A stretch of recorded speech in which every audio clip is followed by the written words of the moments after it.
My hope in writing this book is that when people read the book, they can be able to draw their own conclusion, but most especially get to see the inhumane treatment immigrants face when they come to America and what they can do to be able to create that change in America.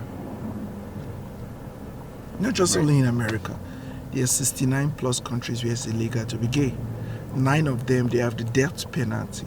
So as far as there are laws on the book, more people will be forced to flee.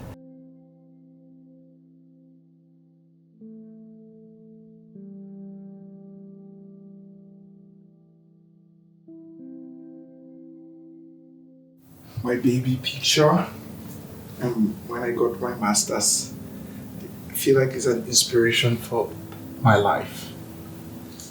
I told stories about persecution, but I also told stories about being able to rebuild your life after you have lost everything you have and own and know. And that is my story. I can only tell my story in a way that makes sense. Home is not just where we feel safe and welcome only, but how we make it feel safe and welcoming for others. Is the tagline of the book is that asylum is my journey of finding home. But I didn't just find home. I was trying to create home for other people. And I said in the book, and I did that intentionally, I said, as a refugee, technically speaking, we don't have a country. I wrote this book so that you can make us a part of your country. That you should take this story, you understand, and help us make policies that will make this country a safe harbor for us. So that's the idea, is that when you read the book and drop the book, I want you to think about that, is that what am I doing to make this country a welcoming place for others? Edafe is a global gay rights activist, the founder of Refuge America, and one of the country's most visible voices on the issue of displacement. I fled my own country of Nigeria in 2016 to the US to seek safety as a gay asylum seeker.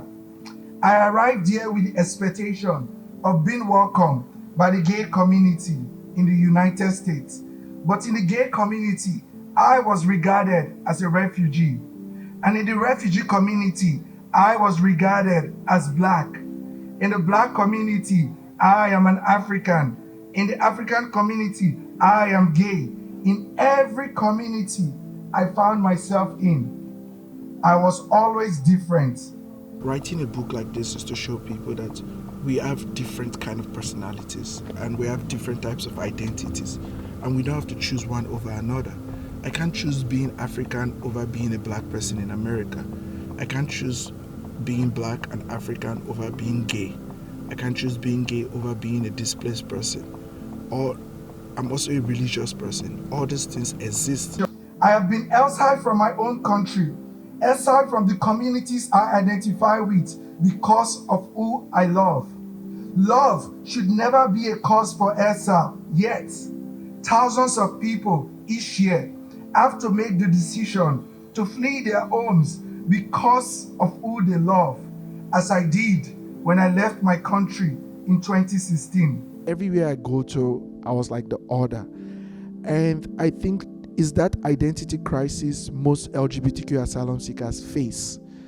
And when I was running the shelter, that was the only place that people who are displaced and they have identity as gay could find a semblance of community with each other. Right here in the United States, trans kids are being persecuted for who they are. Back in my own country, LGBTQ community members are being persecuted because of who they love. One thread ties us together: persecution because of who we are and who we love. We are one, and so we must protect each other. If you or I were to go to any of the 9 countries where it's illegal to be gay, punishable by death sentence, we will be killed for being out and about. What would make someone to leave their country and lie to be able to do that?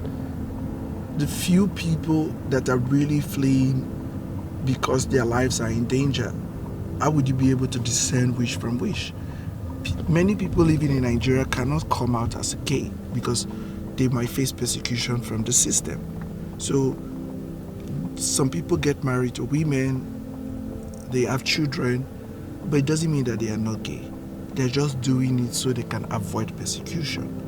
So when those people flee to a country to seek protection and the judge tells them to prove that they are really members of the gay community, there's a burden of proof on that.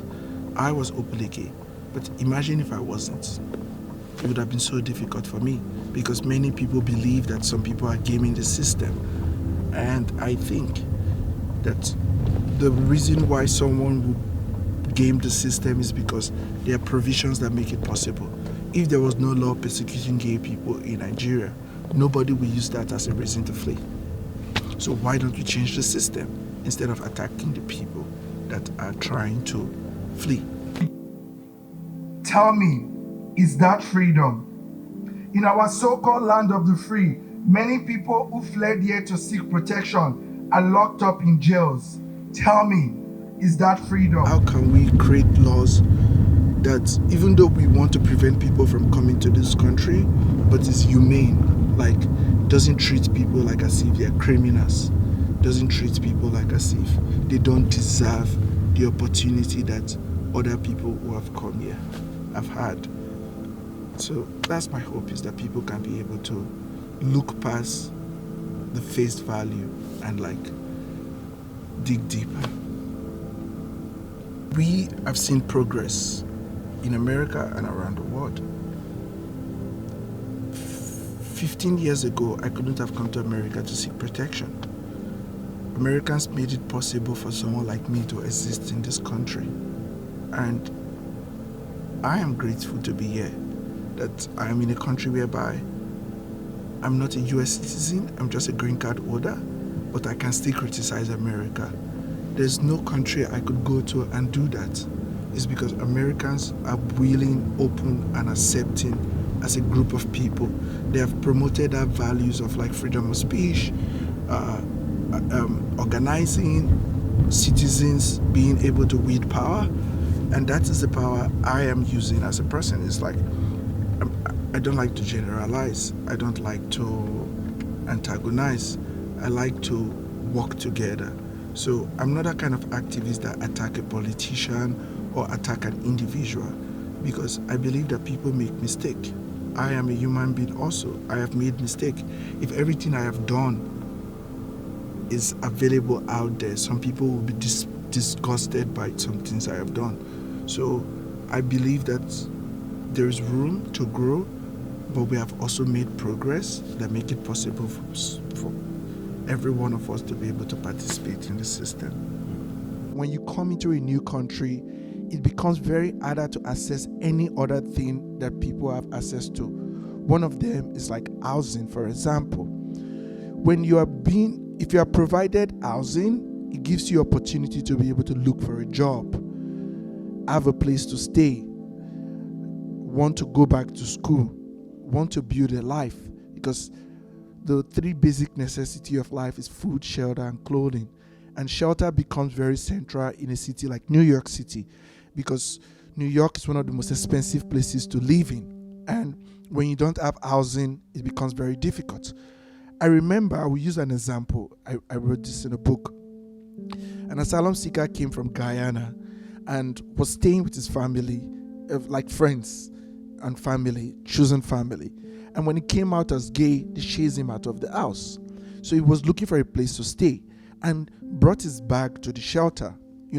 We gave him a place to stay. While he was at the shelter, he lost his mother. And as an asylum seeker, he couldn't go back to his home country. But he continued with his life. He won his asylum and became an EMT. And I couldn't update this in the book because it happened last year. June last year, he bought his apartment. He bought a one-family home in New Jersey. And when I was speaking to him, he told me that, I remember when I came to the shelter at the basement of a church, like that gave me a base to build my life, because I was able to go do an EMT school, save money to rent an apartment, and when I got a job, I was able to pay for a down payment. So if we can address housing as a root cause of like poverty, lack of socioeconomic class, we can upgrade the standard of displaced people coming to America. Because if we're not providing a foundation for people to begin in, we're setting them up to continue to fail in our society. So I think housing is very important for so many reasons, including this one. A lot of trans people who come here to seek asylum engage in sex work, not out of their own free willing, but sometimes to have a couch to sleep in. When I came to America, it's shameful to say this, but it's truth. Gay Nigerians were asking me to sleep with them, to sleep in their couch. Like, it was pretty shocking to me that that is the expectation people had of me. And I know many people that will do that so that they don't sleep on the streets. But it goes back to what I said at the beginning. Somebody I met only for a few seconds gave me a place to stay, and that helped me to be able to rebuild my life. So I think that for us to be able to address the basic socioeconomic circumstances displaced LGBTQ people face, we have to first address where they live when they come to America. You can volunteer with a non-profit and say, I would take a gay asylum seeker that came from Iran, that have never been to a gay bar, to their first gay bar. I will be there with them. I will hold their hands. I think that is the little things we do that really matter compared to the larger things. And I remember my first birthday in 2017, my friend Emily, I didn't know they were doing a birthday for me. They have a lake house in Lakeshore Drive in New Jersey. And when I came there, the kids, they all made Parmesan cheese, chicken, and stuff like that. They baked cake for me, and they wore a cone on my head. I still have that picture like enlarged in my bedroom. It just reminds me that the kind of support it requires to be able to rebuild your life in a new country is like little bit of kindness can go a long way. Instead of hate, shame, and blame, let us radiate love. I believe it's our collective responsibility to ensure that all these labels of the LGBTQIA community are safe, and anyone who has the courage to wave the rainbow flag, no matter where they come from, is safe to do so. My name is Edafe Okporo. I'm a refugee, a gay man, an African, a brother, a soon-to-be husband, a friend, and a poet. Let us love beyond gender and remember to love beyond borders. Thank you. I feel like I have already made history because I'm the first person from Nigeria who is openly gay as a gay man to write a book in the first character, I, and put it out there. You know, when I was younger, when I was growing up, I wish I saw people like myself in books. I wish I saw stories like myself in book, and that is the hope I have. I want to help people tell their stories because I have seen the power of storytelling. It changed my life, and it has brought me into places I never imagined I would have been, and it has helped change laws. It has helped give birth to new things. So I want to tell more stories, train people to tell stories, but I'm more of a creator, an artist, so I don't define myself by any genre. I'm not just one thing. So I want to continue to evolve as a person. That's it. Love beyond border, pride beyond gender. Our yearning for love and acceptance is universal. We are tied by the same thread with different stripes. The brightness of one is folded into the shyness of another. We each stride in our own ways, yet bounded by the same sin. My rage is thrust by your pain. We tend to defend each other because we are part of each other. Black love, black rage, black joy. We deserve not one, but all. We are beautiful and cheerful in our own way, waving our rainbow flag and celebrating our expression of love.